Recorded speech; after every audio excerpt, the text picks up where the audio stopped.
Retailers have been facing a series of challenges over the past few years. That's why many of them are opting to close down stores and cut jobs in order to reduce costs and stay afloat in this tough environment.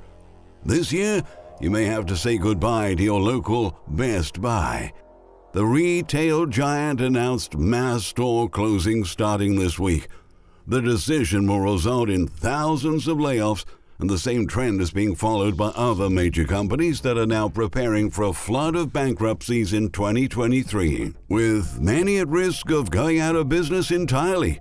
That's what we're going to expose today. But before moving on, we kindly ask you to support our work with a thumbs up and subscribe to our channel so you don't miss our upcoming videos. For decades, Best Buy was Americans' go-to place to buy the hottest electronic devices at very competitive prices. The signature yellow and blue color scheme is still a mainstay at shopping hubs across the country, but that may soon be a thing of the past. This may be a sad week for loyal Best Buy customers. Earlier this month, the company announced that it'll close 17 stores starting on April 17th. The locations were identified through a stringent lease review process, CEO Corie Barry said. The closings will affect stores in several states, including branches that have been open since the late 1960s in Minnesota, Missouri, Tennessee, California, and New York. But shoppers can expect many more closures in the coming months, Barry warned. The executive anticipates continued volatility in 2023 as the company gets ready for another down year for the consumer electronics industry as a whole.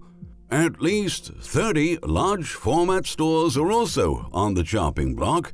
Barry revealed that the company's plans include reducing 7% of its store count, which ultimately means that over 70 locations will be shuttered. The CEO said that Best Buy will also remodel many of its big boxes, dedicating less of those stores to sales floors and more to backroom space where it can fulfill pickup of digital orders. One part of that process includes moving away from a one-size-fits-all store format to a portfolio of formats that serve specific markets, Barry noted.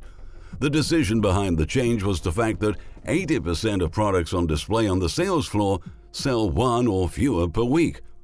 Consumers are feeling financially pressured and are reluctant to make big-ticket purchases, explains Neil Saunders, Managing Director of Global Data.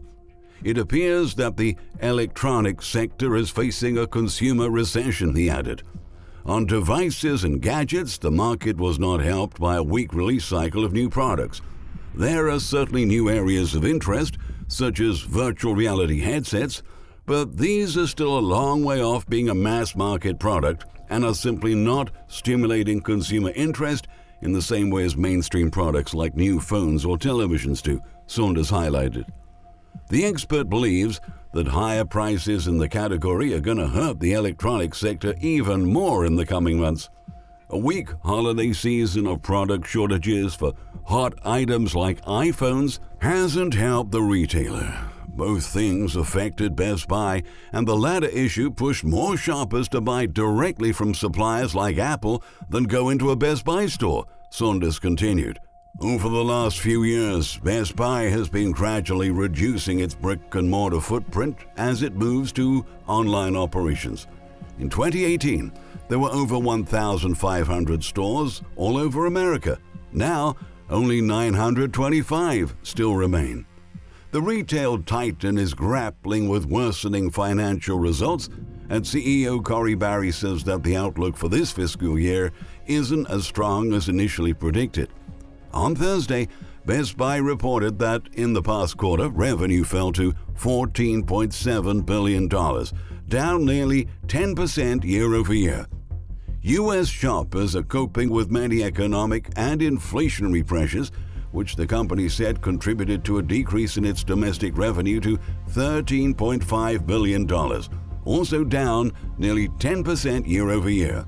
On top of that, the company reported an operating income of $597 million, down nearly 26% year over year. The retailer saw massive sales declines in home theater, appliances, and mobile phones. In March, overall sales dropped by 9.3%.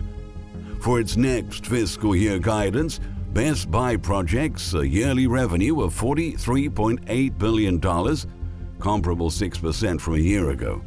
Meanwhile, capital expenditures rose to about $850 million. Barry said that Best Buy incurred $86 million in restructuring costs in Q4 alone.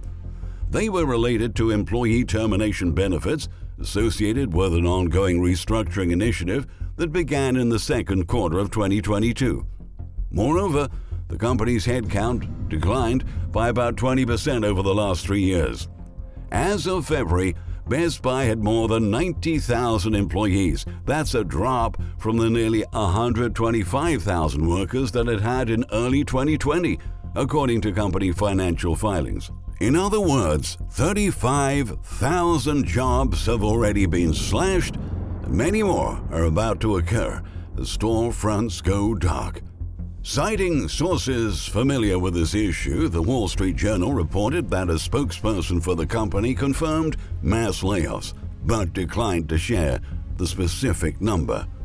The looming job cuts will primarily impact hundreds of store workers specializing in the sale of complex electronics products, including smartphones and computers. Work carried out by these employees, also referred to as consultants, at around 900 U.S. stores, will reportedly be shifted to a small number of similar roles. Out of the total employees that are about to lose their jobs, around 58% are full-time workers, 32% are part-time employees, and the remaining 10% are appointed as seasonal staff. The closings and layoffs will save the company nearly $200 million this year, and yet Best Buy has struck a cautious one during its latest earnings report, pointing to a trend of slower demand for consumer electronics over the next 5 years. Several businesses, including some of the biggest retailers in America, are doing whatever they can to cut costs and avoid bankruptcy. They're watching shoppers move away from discretionary merchandise and spend more on essentials and services as inflation rages on. Notably, last month, retail sales fell again, signaling more trouble for the sector. Specifically, retail sales dropped 1.2% month-on-month after declining at a similar rate in the previous month. The figure was worse than expected and confirms a deterioration in consumption in the first quarter of the year. From department stores to direct-to-consumer brands, companies are cutting staff and shuttering stores in preparation for the perfect storm that is coming. Yesterday's David's Bridal, one of the largest bridal retailers in the U.S., said it will close all of its 300 stores and lay off over 9,000 employees nationwide, according to a WARN notice filed in Pennsylvania where the company is headquartered. Similarly, Blue Nile, a direct-to-consumer jewelry company, announced that it will lay off 119 employees beginning in July. The company was acquired by Signet Jewelers in 2022, and a Blue Nile spokesperson told Retail Dive that the roles are being cut as a result of the integration into its new parent company. Of the 50 showrooms operated by the brand, only 5 are still open. J.Crew also revealed plans to reduce its workforce by 3%, WWD reported. The apparel retailer has already shuttered almost 100 locations since 2020, when it filed for bankruptcy for the first time. A second bankruptcy may push the company completely out of business, retail analysts say. As it faces mounting pressure, soon Americans may have to say goodbye to this chain too. Similarly, Nordstrom is shuttering its operations in North America by late June, Insider reports. The retailer cited no realistic path to profitability as the reason behind the painful decision. About 2,500 employees will be cut as a result. Furthermore, Neiman Marcus is shuttering 22 locations in 2023. The high-end department store will cut 7% of staff amid a strategic realignment to adapt to luxury customer demand. GoPuff, the delivery startup that boomed during the pandemic, is laying off more than 100 employees, or about 2% of its workforce, Bloomberg reported. It's GoPuff's third round in layoffs in the last year. The Real has also reported multiple store closings in March. The luxury consignment company is going to cut 230 employees, roughly 7% of its workforce. At the same time, Stitch Fix is slashing 20% of its workforce amid slowing sales and a shrinking customer base. Even Walmart is having a hard time navigating the current market. The big box store chain has cut hundreds of jobs at store and fulfillment centers in recent weeks. Hundreds were laid off at Economist fulfillment centers across the country, while 480 roles were cut due to store closures in Portland, Oregon, according to documents filed with the state. The company is also closing locations in Texas, Oregon, and California, and offering those employees the option to relocate to its Arkansas headquarters or accept a severance package. Grocer Lidl is also letting go of about 200 employees as it closes 2 flagship stores in Georgia and Virginia. Not even the largest fast food chain in the world and the biggest entertainment company in America are safe from the retail apocalypse. Both McDonald's and Disney are announcing closures and mass job cuts.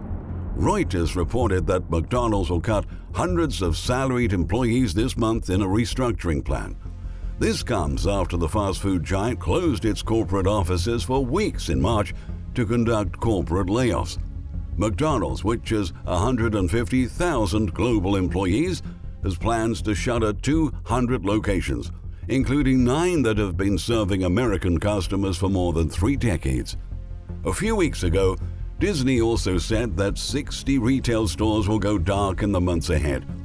The first group of employees being laid off will be notified this week, followed by 2 additional groups before the start of the summer, according to a staff memo seen by multiple outlets, as part of the company's plan to cut 7,000 positions.